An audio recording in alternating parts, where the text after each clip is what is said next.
मेरे होने वाली पुत्र वधू प्रथम बार कैलाश आ रही। आज मैं प्रथम बार उसे प्रत्यक्ष देखूंगी। माता, माता वो आ रही हैं।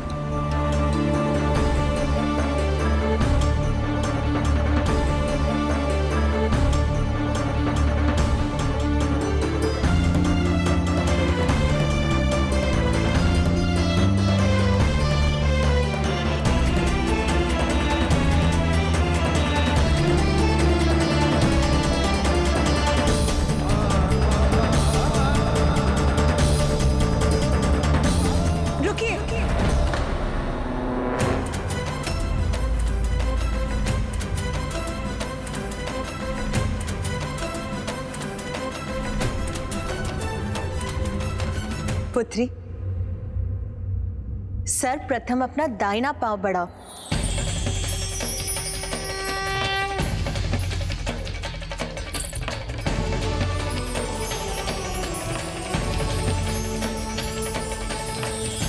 ये स्वयं मैंने आपके लिए बनाया भो।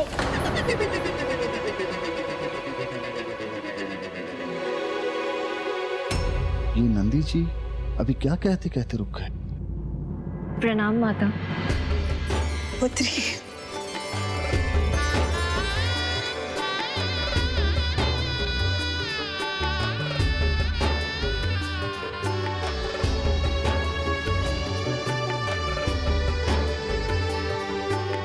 आओ पुत्री, तुम्हारा स्वागत है कैलाश में। यहाँ तुम सुरक्षित हो। माता पुत्री देवसेना के साथ ऐसा व्यवहार क्यों कर रही हैं, जैसे उनका पूर्व का कोई परिचय हो। आओ।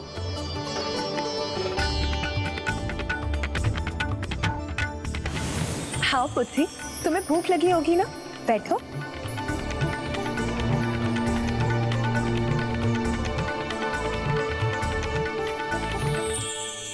आप चिंता ना करें, माँ अन्नपूर्णा है।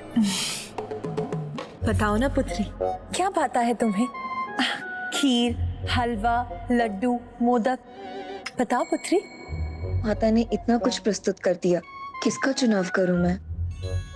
माता, कुमार कार्तिकेय को तो खीर भाती है ना?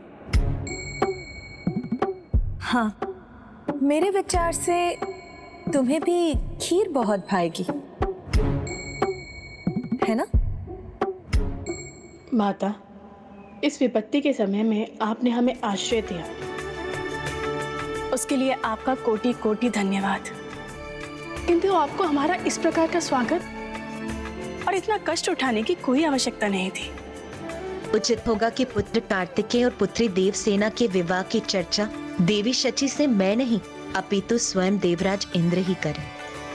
पुत्री देवसेना आज प्रथम बार कैलाश आई, तो इतना स्वागत तो स्वाभाविक है ना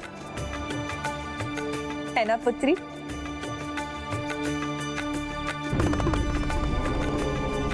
माता, इनकी सुरक्षा है तो मैं। इनकी सुरक्षा का दायित्व अब मेरा है पुत्र वीरबाहु। अब देवी शची और पुत्री देवसेना की देखरेख मैं स्वयं करूंगी। आप निश्चिंत होकर पुत्र कार्तिकेय के पास लौट सकते हैं। प्रणाम माता।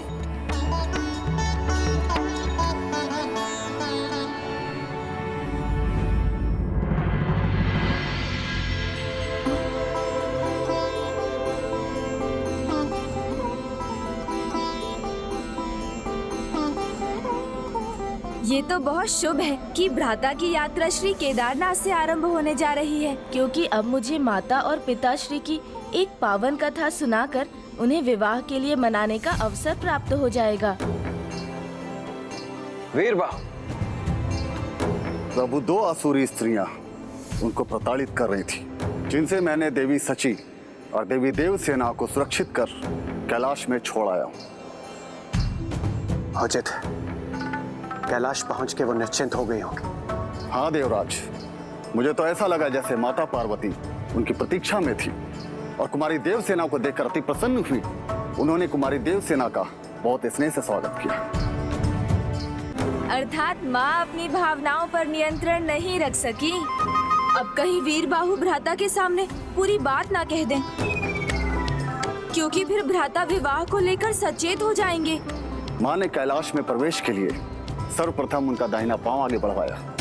उन्होंने देवी देव सेना के लिए सभी प्रकार के व्यंजन तैयार किए थे और उनका स्वागत उन्होंने ऐसे किया कि जैसे कि वो उनकी पुत्री हो। माँ ने उनका स्वागत अपनी पुत्री के समान किया होगा, क्योंकि वो प्रथम बार कैलाश जो गई हैं। अनुज गणेश, तुम्हें मैंने यहाँ आने की अनुमति कब दी? भ्राता, आपकी आज्ञा का उल्लंघन नहीं किया मैंने। आपके साथ नहीं, आपके पीछे पीछे आया हूँ। किंतु क्यों? तुम्हें यहाँ आने की कोई आवश्यकता नहीं थी? भ्राता, केदार धाम तो संसार के महानतम तीर्थ स्थलों में से है। वहाँ आने से क्यों रोक रहे हैं आप मुझे? तीर्थ करने का अधिकार तो सभी को है। तो अपनी तीर्थ यात्रा संपन्न करो अनुज, किंतु मेरा पीछा नहीं। सेनापति वीरबाहु, आप सेना को यहाँ विश्राम करने का आदेश दें। मैं इस महान तीर्थ स्थली में पूजा किए बिना आगे नहीं बढ़ सकता। भ्राता, सीधे पूजा? हाँ अनुज गणेश, मैं यहाँ पूर्ण निष्ठा के साथ अपनी पूजा संपन्न करूंगा और शीघ्र ही आगे बढ़ूंगा, क्योंकि अपनी इस यात्रा को पूर्ण करने के पश्चात मुझे पशुपतास्त्र भी प्राप्त करना है और उसके पश्चात उस सुरापद्म और उसकी सेना को पराजित करके जयंत और अन्य देवताओं को असुरों के आतंक से मुक्त करने का दायित्व भी निभाना है। इसलिए अब तुम हटो मेरे मार्ग से, मुझे पूजा के लिए सामग्री भी एकत्रित करनी है। हाँ हाँ, अवश्य कीजिए भ्राता, किंतु इतनी बड़ी भूल भला आप कैसे कर सकते हैं? भूल? कैसी भूल? आप यहाँ ऐसे ही पूजा कैसे कर सकते हैं? देखो गणेश, मेरा समय व्यर्थ मत करो और शीघ्र बताओ कि मुझसे क्या भूल हो रही है। किसी भी तीर्थ में पूजा करने के पहले उसकी कथाएं सुनकर उसका महत्व और चरित्र दोनों ज्ञात करने चाहिए, तभी वो यात्रा और पूजा सफल होती है। उचित है, किंतु क्या तुम्हें केदारनाथ धाम के महत्व की कथा ज्ञात है? हाँ भ्राता। तो अब सुना भी दो, शुभ कार्य में इतना विलंब करना उचित नहीं होता। अच्छा, तो सर्वप्रथम हमें आसन ग्रहण करना चाहिए।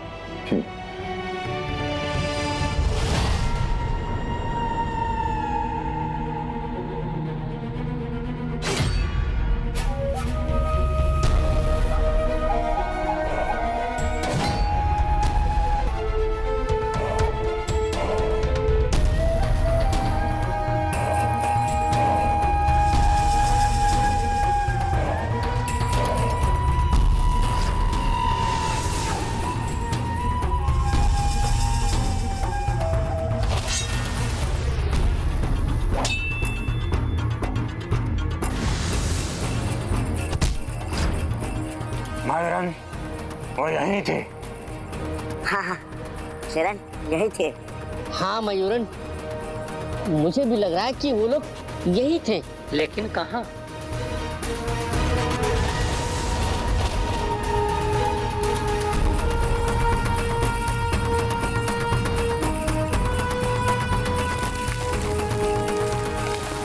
यहाँ तो कुछ भी नहीं है, यहाँ भी कुछ नहीं है।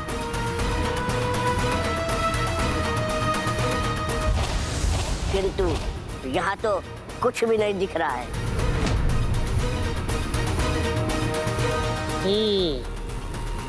सारे पद चिन्ह इस हिम के नीचे छुप गए हैं।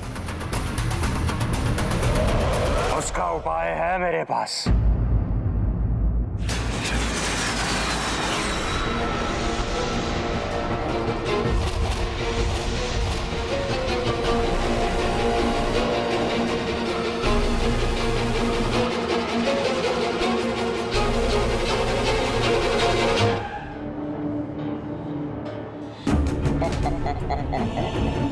उनके पद चिन्हों के अनुसार वो केदारनाथ की ओर गए हैं, वो केदारनाथ की ओर गए हैं, वो केदारनाथ की ओर गए हैं।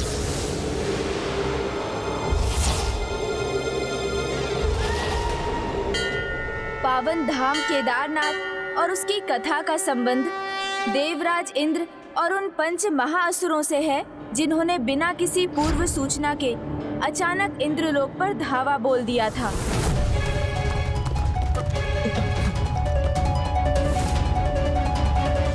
ये किस संकट की सूचना है? कौन है वो?